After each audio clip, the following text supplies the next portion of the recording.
l'émission Le bien-être et le social. Le thème d'aujourd'hui, c'est quels sont les 6 facteurs qui résument la pousse des cheveux. Alors ce thème, je l'ai réalisé à cause de la réaction de certaines de mes fans qui s'attendent à un résultat spectaculaire quand ils utilisent tel ou tel produit. Je le dis encore, aucune huile de cheveux ne fait pousser les cheveux. Autrement dit, les gens n'allaient pas avoir les calvities. Alors quels sont les 6 thèmes qui résument la pousse des cheveux? Vous avez la génétique. Comment étaient vos parents ou comment sont vos parents? Comment étaient vos aïeux? Parce que les gènes héréditaires sautent parfois des générations. Après, ils reviennent.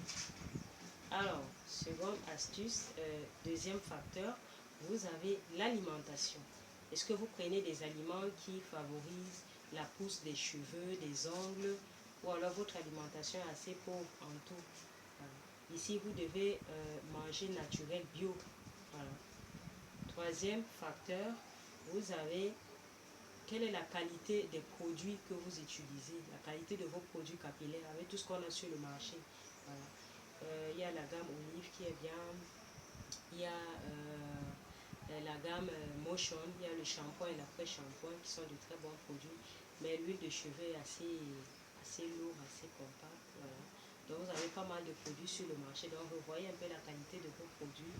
Et quatrième astuce, la fréquence, la manière d'utiliser ces produits. Est-ce que vous utilisez ces produits chaque semaine ou après 2 semaines, après 3 semaines, après 4? Vous voyez un peu votre routine capillaire, comme on le dit toujours. Cinquième facteur, il y a les réalités climatiques.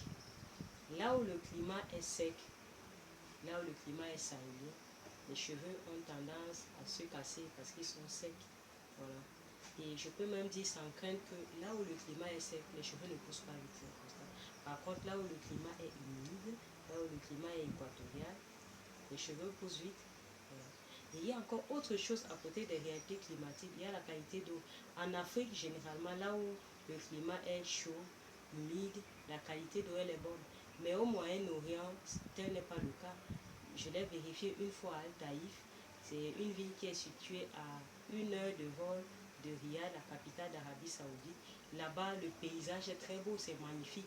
Quand vous arrivez là-bas, vous dites, mais waouh, mais comment en plein désert, il y a la verdure ici et tout. Le climat est bien humide, mais l'eau vous abîme les cheveux. Ainsi, j'aimerais vous dire que ne vous contentez pas de tout ce qu'on écrit dans des livres de tourisme. Ils ne révèlent pas toutes les réalités d'une région.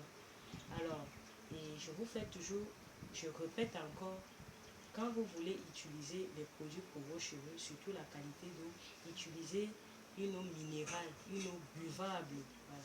Il y a toujours un lien étroit entre l'hygiène alimentaire et l'hygiène capillaire. Donc, à côté du climat, il y a la qualité d'eau. Voilà.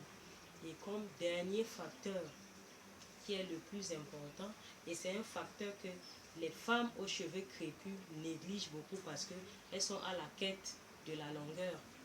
Voilà. Alors que la beauté des cheveux crépus, c'est le volume. Il y a ce facteur qu'on appelle la vieillesse des cheveux. Coach, j'ai fait ci, j'ai mis en pratique tout ce que vous m'aviez ordonné. J'ai suivi à la lettre tous vos conseils, mais malgré cela, mes cheveux ne poussent pas. Quand vous avez déjà les cheveux de plus de 10 ans, qu'est-ce qu'il faut faire? Il faut juste tailler les bouts. Donc, les 6 facteurs qui résument la pousse des cheveux sont, il y a la génétique, il y a l'alimentation, il y a les produits capillaires que vous utilisez, il y a les produits capillaires eux-mêmes, quelle qualité de produits capillaires, il y a le facteur climat, et à côté du climat, il y a la qualité d'eau, voilà. Et enfin, la vieillesse des cheveux. Ce fut un plaisir de vous avoir et on se voit à la prochaine. Merci et au revoir.